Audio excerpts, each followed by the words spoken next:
Redmi Note series started in India as value for money phones back in 2014. Cut to 2026, we have this, the Redmi Note 15 Pro Plus 5G.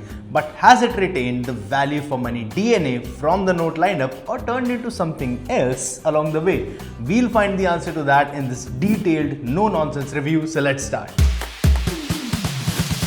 First impressions when you hold this phone feels premium, well-rounded metal side with a leatherette finish at the back. From the naked eye, the color is a bit on the lighter side, but this still looks good. It is a decently grippable design but pretty wide, so you won't be using it a lot with one hand. That said, at 208 grams, it is light enough to watch movies or scroll social media with one hand.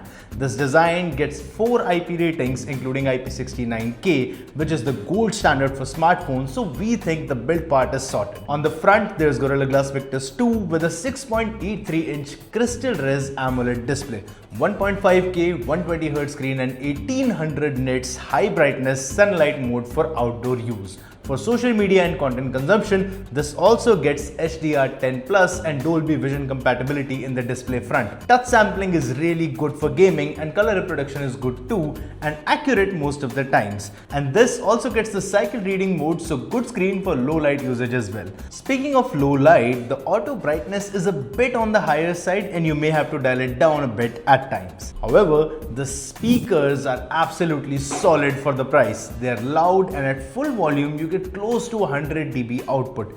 Best part, you don't lose much clarity at full volume either, so it's a win-win situation.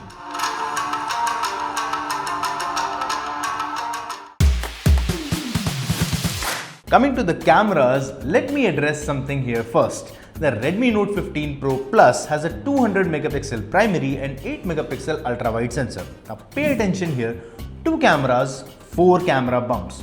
Why Redmi? Why? Well, the third one is still justified as a flash. The fourth one is clearly a fake bump. A cleaner design language would be appreciated in 2026, but the camera performance is another story. The main lens captures good, consistent images in most of lighting conditions, where best results are taken in daylight. You can zoom in with no noticeable detail loss, especially with well-lit images.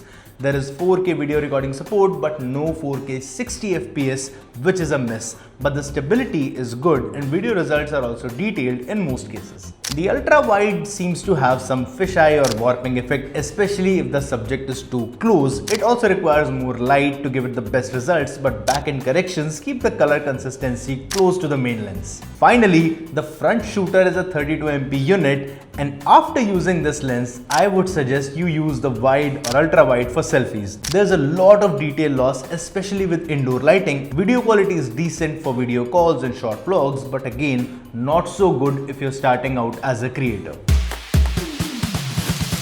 But there's a silver lining, and that's in the performance department. This gets Snapdragon 7S Gen 4, which is a tried and tested, efficient and decently powerful chip for this segment. And it is paired with up to 12GB RAM and 512GB storage. While 8GB may suffice for most users at the moment, considering the rapid growth and use of AI, we'd suggest you go with the 12GB variant just to be safe. Speaking of AI, there's a whole Xiaomi AI section that you'll find in the settings. You can generate motion wallpapers out of a static image, use AI Creativity Assistant to edit images in the Photos app, or use AI speech recognition, translate or interpreter.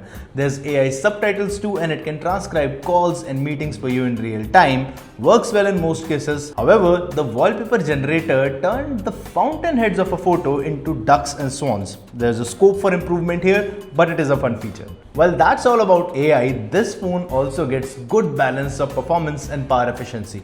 Most games and apps resume exactly where you leave them, and launching apps is also fluid in most cases. Heavy apps and games like BGMI can take some time to open, but once the system registered it, everything is smooth. That said, max graphics will get you some performance and frame drops, and on that note, here are the benchmarks.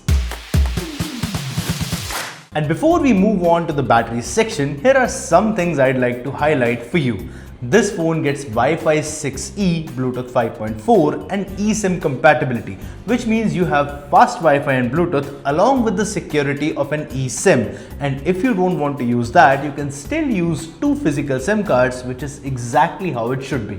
Coming to the battery now, 6500 mAh with 100 watt fast charging support with the charger inside the box. In our testing, this lasted over one full day of use in most cases. You can count on it to get you through the day and even some usage before bed, and for charging too, we timed it, and from 2% to 98% it did that in 45 minutes, which is fast. So let's get to the verdict now. To answer the question that we posed for you at the beginning, does this retain the value for money Redmi Note DNA? The answer in short is yes, but only if you agree for some compromises. For the price, you're getting a good screen, really good speakers, solid performance and efficiency balance, latest Wi-Fi, Bluetooth, eSIM and the best IP ratings. And the compromises? Cameras, they're decent, could have been better, could have been more versatile. And Android 15 out of the box. You'll get updates, but it would be nice to have Android 16 out of the box in 2026. And there's no reverse wired or wireless charging, which is a miss. And if that's okay with you, then this phone is a solid buy. What do you think? Drop us a comment. You're watching Gadgets 360. This is Manik Beri signing off. Till next time.